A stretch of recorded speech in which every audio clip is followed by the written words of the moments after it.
నమస్కారం న్యూస్ 9 టీవీకి స్వాగతం. ములుగు జిల్లాలో ఉగ్ర రూపం దాల్చిన బొగతా జలపాతం కన్నెత్తి కూడా చూడొద్దంటున్న అటవీ శాఖ రూల్స్ బ్రేక్ చేస్తే కటకటాల పాలే.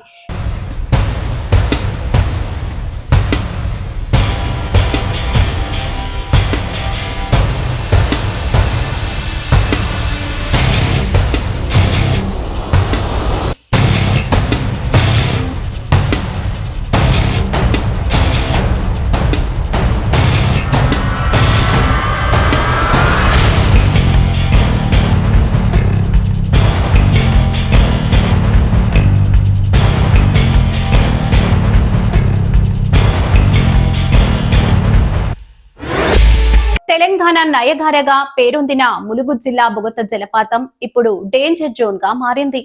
జిల్లాలో ఎడతెరిపి లేకుండా కురుస్తున్న కుండపోత వర్షాలకు బొగత జలపాతం మహా ఉగ్ర రూపం దాల్చింది. ఎగువ ప్రాంతాల నుంచి పోటెత్తుతున్న భారీ వరద నీటితో జలపాతంలో నీటి ప్రవాహం అత్యంత ప్రమాదకర స్థాయికి చేరుకుంది. ఏ క్షణాన ఏం జరుగుతుందోనన్న భయాందోళనలు వ్యక్తమవుతున్నాయి. ఈ ఉగ్ర రూపం చూసి అటవీ శాఖ అధికారులు అప్రమత్తమయ్యారు. పర్యాటకుల భద్రతే ప్రాధాన్యతగా కీలక నిర్ణయం తీసుకున్నారు.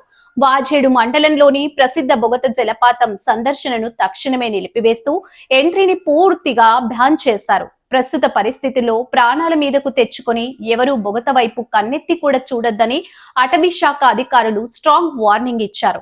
ఉన్నతాధికారుల ఆదేశాలతో ఎంట్రీని క్లోజ్ చేశామని ఫారెస్ట్ రేంజ్ ఆఫీసర్ నరేందర్ ప్రకటించారు. ఒకవేళ ఈ వార్నింగ్ ను లైట్ తీసుకుని నిబంధనలు బ్రేక్ చేసి ఎవరైనా దొంగచాటుగా అనధికారికంగా బొగతను సందర్శించాలని చూస్తే ఇక అంతే సంగతులు. అటవీ చట్టాల ప్రకారం కఠినమైన సెక్షన్ల కింద నాన్ బెయిలబుల్ కేసులు నమోదు చేసి కటకటాల వెనక్కి పంపుతామని రేంజ్ ఆఫీసర్ తీవ్ర స్థాయిలో హెచ్చరించారు. ప్రకృతిని ఆస్వాదించడం కన్నా ప్రాణాలు ఎంతో ముఖ్యం. దయచేసి బొగత వైపు మీ ప్రయాణాలను తక్షణం విరమించుకోండి.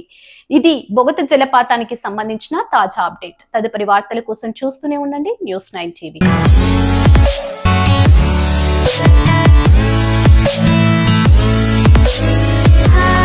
Thank you.